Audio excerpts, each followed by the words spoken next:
We're back with Jeff Ecker, finding out all about animal rights in the Bronx and what you're doing about it. Tell me, Jeff, tell me a little bit about your program. You have a program, a public access program. What do you do there? Okay, the name of the program is the Best Buddies Pet News. And actually what we do is news. We give you news that's happening, not in the Bronx mainly, but we also give you new laws that are coming about, new regulations. We give tips on nutrition, some events that are happening in the Bronx and around New York City. We try to keep it local, although sometimes we do stray to a different, because sometimes what happens in another state is coming this way.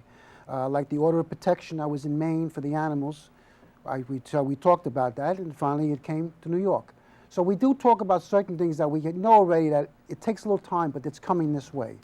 One key question I guess I should ask you is, what kind of animals are we talking about? Are we talking about just dogs and cats, or all kinds? Well, unfortunately, the dogs, well, the judge has, you know, we deal with birds, we deal with dogs, we deal with cats if we have questions. Our primary concern is dogs and cats. We stay away from the horses, we stay away from the wild animals to a point, because although you're not supposed to have the wild animals, I'm not going to say that people don't. Yeah, they have snakes at home, they have piranhas at home. There are people that have cougars and mountain lions, right. So we know that, okay. So, but we try to focus mainly on what you see every day. As I say, you don't see someone walking down the street with an elephant every day, but you'll see somebody walking down the street with a dog. So we try to contain it, but if someone emails us or someone asks us, I don't have the information there, you give me 2 or 3 days, we'll get it back to you. And we'll try to give you the right information as it is, the law or what it is. We do not put our own slant on it, okay? Because that's not fair. Now, what kind of reaction do you get from people when they see you doing this work? Do they come to you? Are they supportive? Do they say, how can I help? How can I join the organization? Leave me alone. I don't want to hear about this. What do they say? Well, as I said, we don't preach. We go out, we do these, or we go to events in the schools and stuff like that. Some they come over. A lot of them do come over. Some come over. Some just look and walk away. Some are interested. Some are interested, but they don't want to show they're interested in front of people. They come back later on, which we've had that, especially in schools. Yeah, but what I mean is, do people come up and say, I want to do the same kind of work that you're doing? Do you find people volunteering to help out? You know, not really, because what happens in the animal world, all the volunteers, they want to touch the animals. If you're going out to help an animal legally, or you're going out to help information, it doesn't have the same impact as wanting to touch the animals. Mm-hmm. So we do get some people to come, they want to help, tabling, what we call a tabling. But the majority of people, they are thankful. A lot of people come up to us after an event, like we did the Bronx Day, we do these events, fairs, and they say, thank you for being here. Mm. And some of them see the show and they say, gee, great, it's time, you know, we had a show like this in the Bronx. All in all, I can't say it's been people are knocking down my door to do anything, but we do get a sort of semi-positive. Now, do people react stronger, like when they hear of a case of a dog fight, or like the case of Michael Vick, for example, when that made national headlines? What did it arouse more interest in animal safety or protection of animals? Yes, it does, but that's part of what's called human nature.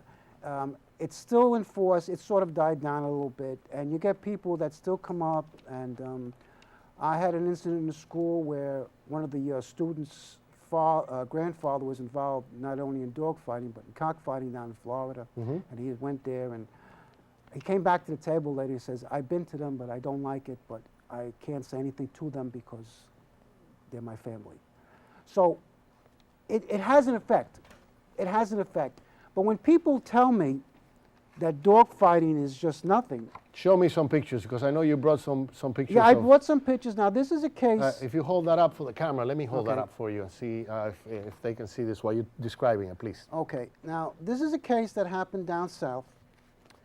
It happened where the dog was found. It wasn't in an actual dog fight, although this picture down here at the bottom isn't an actual dog fight, if you will see it. The two dogs. This one right here? No, this one next to it, in the middle.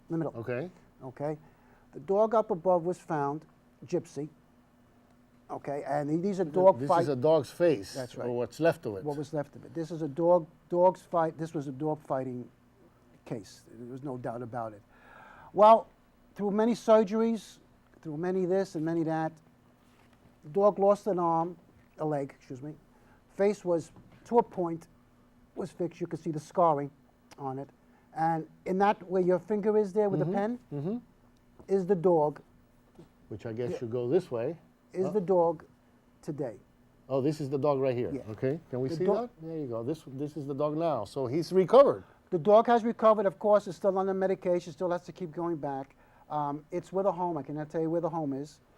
Okay, it's somewhere. So do you actually find people who take pity on a dog like this and actually take him home and say, listen, I'm gonna not only yes, I don't want a healthy dog, I want a dog that really needs help. Or, except for two of the dogs, if I'm not mistaken, from the Michael Vick, have almost all been adopted, or they're put to work as work dogs.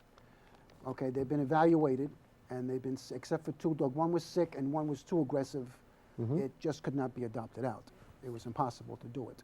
Before I forget, where does the money come for the work that you're doing? How did you, how do you have a non-profit organization? Yes, we are. Is We it- are is it- 501c3. Oh, yes. All Is the it T's by are- donations? How do you get help? We get some donations. Well, that's why we had to come back. We cut back really in the rescue because, you know, people don't realize veterinarians have to get paid. Food costs Absolutely. money. Absolutely. You know, the electric company doesn't want to know you saved an animal. They want to know when you're paying the bill and how much. And this is the realities of life. You know, people can come on the show and tell you, yeah, I'm save all the animals I can. 20, 30, 40 animals in an apartment. They become collectors. It overwhelms them.